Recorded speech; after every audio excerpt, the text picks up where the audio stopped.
علامہ صاحب جو میرا سب سے ضروری اور جو میرے دل کو بار بار تنگ کرنے والا سوال ہے وہ یہ تھا کہ معذرت کے ساتھ علامہ صاحب میں نے آپ کا وقت لے لیا اور آپ کے ناظرین جو میرے کے بعد کال کے انتظار میں ان کا بھی، پر علامہ صاحب میرا یہ جو سب سے مجھے تنگ کر رہا تھا سوال وہ یہ تھا کہ علامہ صاحب ہم نے اہل تشیع برادر کی میں مجلسوں میں بھی جاتا ہوں، میں عزاداری میں بھی شریک ہوتا ہوں بالکل، تو میں نے وہاں پہ سنا ہے کہ جو بی بی فاطمہ زہرا سلام اللہ علیہ کہ انہوں نے جب دروازے پر آگ لگائی اور جو بی بی کے شکم میں امام کہتے ہیں کہ امام محسن تھا ہے نا، تو وہ شہید ہو گئے، تو علامہ صاحب میرا دل یہ بات تسلیم نہیں کرتا کہ حضرت علی مشکل کشا جیسا، یقین کرے علامہ صاحب جری بندہ مطلب امام ہمارا، وہ علامہ صاحب خاموش کیسے رہے؟ علامہ صاحب میں نے آپ کا ایک کلپ دیکھا تھا، اس میں آپ نے دلائل کے ساتھ بیان کیا تھا، پر وہ گفتگو تھوڑی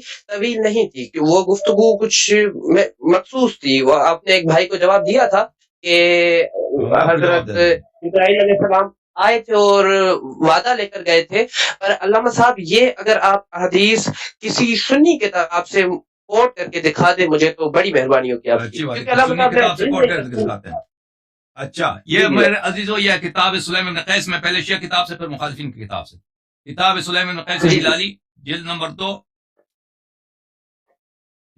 2 یہاں پہ صفحہ نمبر 586 ملاحظہ فرمائے فوثب علی علیہ السلام فاخذ بتلابیبه ثم نطره فصرعه، امیر المؤمنین علیہ السلام اٹھ کھڑے ہوئے، انہوں نے عمر کے کمر سے پکڑ لیا، ثم نطره اس کو اٹھایا، فصرعه اس کو زمین پہ دے مارا، ووجع انفه اور اس کے ناک کو مارا، ورقبته اس کے گردن پہ وار مارا، وهم بقتله اور اس کو قتل کرنا چاہا، فذكر قول رسول اللہ صلی اللہ علیہ وآلہ وما اوصاه به، تو ان کے ذہن میں ان کے خاطر میں رسول پاک صلی اللہ علیہ وسلم کی وصیت تھی کہ مجھے ان کے قتل کرنے سے، ان کی جہاد کرنے سے منع کیا گیا۔ فقال پھر انہوں نے فرمایا والذی کرم محمدا بالنبوہ، اس اللہ کی قسم جس نے محمد صلی اللہ علیہ وآلہ وسلم کو نبوت سے نوازا ہے، یا ابن سحاق، اے سحاق اس کی ماں کا نام، اے سحاق کے لڑکے، لولا کتاب من اللہ وعہد احدہ الی رسول اللہ صلی اللہ علیہ وسلم، اگر اللہ کی جانب سے وہ وعدہ وہ نہ آتا، اللہ کی جانب سے وہ حکم نہ آتا اور وہ وعدہ نہ ہوتا رسول پاک صلی اللہ علیہ وآلہ وسلم کے ساتھ، لعلمت انک لا تدخل بیتی، تو اس وقت تجھے پتا ہوتا کہ تو میرے گھر میں کبھی داخل نہیں ہو سکتا۔ پھر فارسل عمر، تو انہوں نے عمر کو چھوڑ دیا، یستغیث، عمر جو ہوتا ہے چیخ مار رہا تھا، عمر چیخ رہا بچاؤ بچاؤ، مجھے قتل کرنے لگا۔ فاقبل الناس حتى دخلوا الدار، پھر اس عمر کے سپاہی ہو اس کے ساتھ جو لوگ تھے وہ لوگ بھی گھر میں داخل ہو گئے۔ اچھا یہ ان کی شیعوں کی کتاب، مخالفین کی کتاب صحیح مسلم کی کتاب۔ علامہ صاحب یہ بھی بتائیے گا کہ یہ حدیث ضعیف تو نہیں ہے نا، کہ ایسی حدیث پڑھنا کہ کل کو اگر میں کسی اہل سنت بھائی، یہ ہمارے نزدیک کتاب سلیم بن قیس ہلالی سب صحیح ہے، سب صحیح اور اعلیٰ طور پہ صحیح ہے۔ مخالفین کے نزدیک صحیح مسلم جو ہے یہ تو بالکل صحیح ہے، اس کا نام ہی صحیح مسلم ہے، اجماع، یہ قرآن کے بعد وہ پھر بھی کہتے ہیں کہ یہ تو ضعیف ہے، یہ وہ ہے، یہ وہ ہے، وہ بکواس کرتے ہیں۔ جو دیکھیں قرآن کے اصح الکتب بعد القرآن الصحیحان، قرآن کے بعد، یعنی ان کا قرآن کے ساتھ لائن رکھا ہوا ہے ان لوگوں نے، لائن اپ کیا قرآن ہے، قرآن کے بعد بخاری مسلم ہے بھائی، یہ ان کے علماء کا اجماع ہے۔ اچھا کتاب صحیح مسلم چھاپ کہاں کیا؟ دارالفکر کی، جو سنہ 2010 میں دارالفکر بیروت میں چھپی، یہاں پہ آپ کو لے کے چلتے ہیں سب، یہاں پہ بہت ساری روایات ہیں۔ اگر آپ کتاب الامارہ میں چلے جائیں، وہاں پہ کتاب الامارہ میں ایک باب ہے، ایک چیپٹر ہے کتاب الامارہ میں، باب لزوم الامر بلزوم الجماعة عند ظهور الفتن وتحذير الدعاة الى الكفر ووجوب ملازمة جماعة المسلمين في كل حال وتحريم الخروج على الطاعة ومفارقة الجماعة، یہاں پہ کئی ایک حدیث ہے۔ اچھا اس میں سے ایک حدیث دیکھو، حدیث نمبر 4678، حذیفہ ابن یمان کہتے ہیں یکون بعد ائمۃ لا يهتدون بہدائی، رسول پاک صلی اللہ علیہ وسلم نے فرمایا کہ میرے بعد جو خلفاء آئیں گے میرے ہدایت پہ نہیں ہوں گے، ولا يستنون بسنتی، وہ میری سنت پہ بھی نہیں ہوں گے، نہ میری ہدایت پر نہ میری سنت پر، جو سنت سے خارج ہے وہ کافر ہوتا ہے بھائی، جو سنت پہ نہیں ہوتا وہ کافر ہوتا ہے، ہدایت پہ بھی نہیں، سنت پہ بھی نہیں، کافر۔ وَسَيَقُومُ فِيهِمْ رِجَالٌ قُلُوبُهُمْ قُلُوبُ الشَّيَاطِينِ فِي جُثْمَانِ انس، ان میں ایسے لوگ ہوں گے کہ ان کے روح شیطان کی روح ہوگی، روح انسان کی. اس سے زیادہ واضح کیا بتائیں بھائی؟ روح شیطان کی، روح انسان کی. شیطان انسان کے قالب میں ظاہر ہوا ہے، انسان کے پرسن میں ظاہر ہوا ہے. ایسے لوگ ہوں گے تو تکفیر اس سے بالا تر.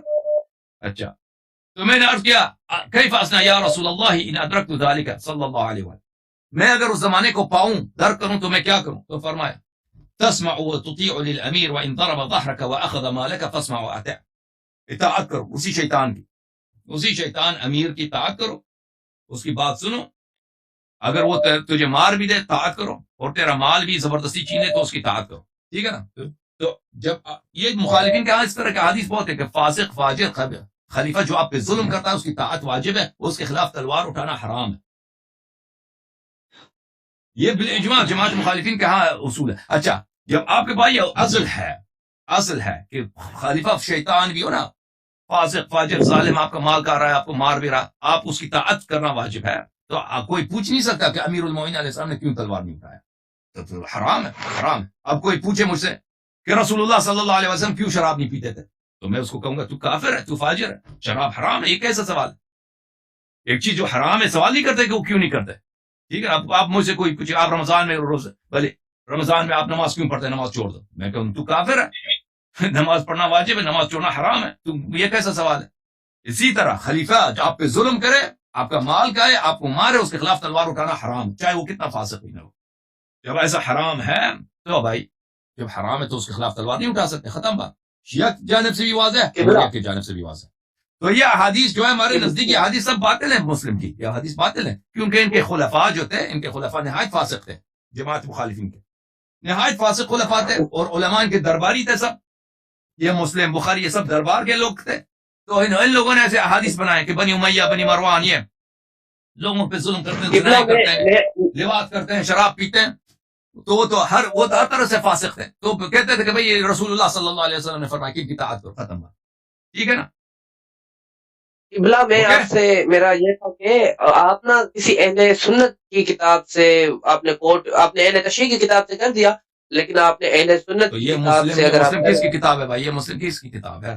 تو نہیں، وہ یہ والی بات کہ یہ اپنے خلیفہ والی بات بتائی نا، میں وہ کہہ رہا تھا کہ حضرت علی کرم اللہ وجہ نے اس وقت کیا ریئیکشن دیا تھا کہ مولا کائنات لوگوں کی کتابیں، آپ لوگوں کی کتابیں ان باتوں کو تفصیل سے تو نقل نہیں کرتے کہ انہوں نے حملہ کیا پھر امیر المومنین علیہ السلام نے کیوں تلوار نہیں اٹھایا. یہ تو اس طرح تو نقل نہیں کرتے. ہاں وہ انہوں نے مشکل سے یہ نقل کیا کہ وہ آگ لے کے آئے تھے. اب مشکل سے نقل کیا ہے کہ لکڑ لے کے آئے تھے. انہوں نے کہا تھا میں آپ کا گھر جلا دوں گا. پھر ابو بکر نے کہا کہ کاش میں فاطمہ سلام اللہ علیہ کے گھر پہ حملہ نہ کرتا. ٹھیک ہے، یہ باتیں سب ثابت ہیں. انہوں نے کہا اب یہ کہ امیر المومنین علیہ السلام نے کیا کیوں تلوار نہیں اٹھایا، وہ آپ کی کتب میں یہ نہیں ہے. آپ کی کتب میں کیوں نہیں اٹھایا کہ خاص اسی موضوع پہ حدیث ہو. ٹھیک ہے نا؟ وہ جو باتیں ہیں وہ یہ ہیں کہ بھئی لکڑی لے کے آئے تھے، آگ لے کے آئے تھے. عمر آگ لے کے آیا تھا، لکڑ لے کے آیا تھا جلانے کے لیے، اور کہا تھا کہ میں گھر جلا دوں گا، قسم کھایا تھا کہ میں جلا دوں گا. یہ سب ثابت ہیں. پھر عمر نے کہا، ابو بکر نے کہا تھا اے کاش میں فاطمہ سلام اللہ علیہ کے گھر پہ حملہ نہ کرتا. یہ سب ثابت ہیں. لیکن اس کے علاوہ مزید آپ جو تفصیلات مانگتے ہیں نا، آپ لوگوں کی کتب میں نہیں ہے.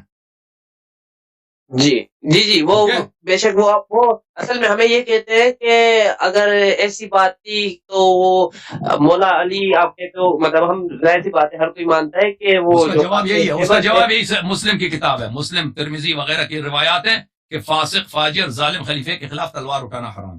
ختم بالاجماع. اچھا علامہ صاحب